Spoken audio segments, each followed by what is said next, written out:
Welcome to BioVivacious. I'm Sebastian. BioVivacious is a YouTube channel dedicated to clear fundamentals of biosciences and make the subject exciting.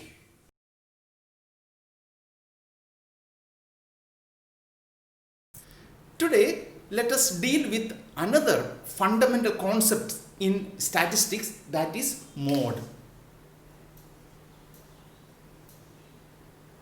Mode is another measure of central tendency after mean and median. So let me make one or two statements.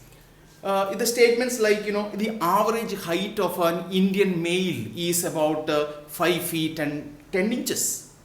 Or the average size of the shoes which is sold in the market is, let's say, number 9.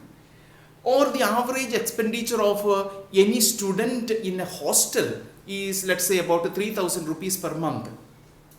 So in all these examples, the average that we are talking about is nothing but the mode. So this is like the number which is being repeated maximum number of times. That is what we call mode. So let us see how we find mode for a ungrouped data. For example, let us write these numbers 5, 10, 5, 7, 9, 10, 5, 11 and 13. So what is the mode of this ungrouped data for this distribution? You will see that 5 is repeated 3 times, whereas 10 is repeated once and 2 times. Other numbers are only repeated only once.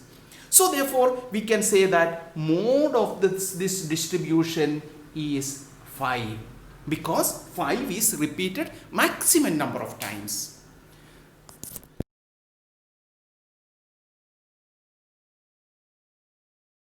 Let us calculate mode for this discrete distribution.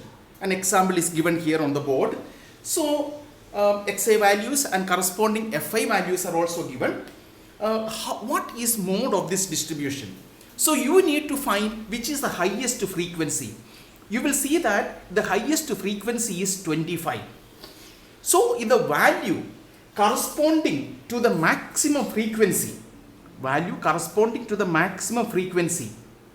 that is the mode of this distribution. So therefore, mode of this particular distribution is 4. So this is how we calculate mode for a discrete distribution.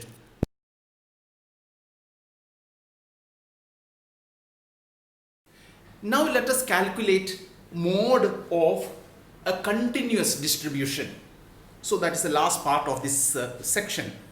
So an example is given on the board. So the class intervals that you can see and the corresponding frequency is also written there. Formula for calculating mode is equal to L plus delta 1 divided by delta 1 plus delta 2 into I. What is each of these symbols representing? L stands for lower limit of the model class. Delta 1 stands for the difference between the frequency of the model class and the frequency of the preceding class. Delta 2 is the difference between the frequency of the model class and the frequency of the succeeding class. I stands for the interval of the model class. So the first task before us is to find the model class. So how do we find the model class? So in order to find the model class, we need to find cumulative frequency. So as you know, cumulative frequency we can find, this is 8 plus 12 is equal to 20. This is 44, this will be 75, this will be 107 and this is 118 plus 5 is 123 and 125. So 125 is the cumulative frequency or capital N. Now model class can be found by n by 2, that is 125 by 2, or n plus 1 divided by 2 also you can find it if there is a confusion. So this is equal to 62.5. Now if the value greater than 62.5, the value greater than 62.5 is 75. So corresponding class is the model class. Okay, so therefore we have found the model class, that is between 70 to 80. Our answer also should be between 70 to 80. So now we have all the values. L is equal to, we have 70. Delta 1 is equal to, that is the difference in the frequency between the model class frequency and the preceding class, that is equal to 7. Delta 2 is equal to model class frequency and the succeeding one, that is 1.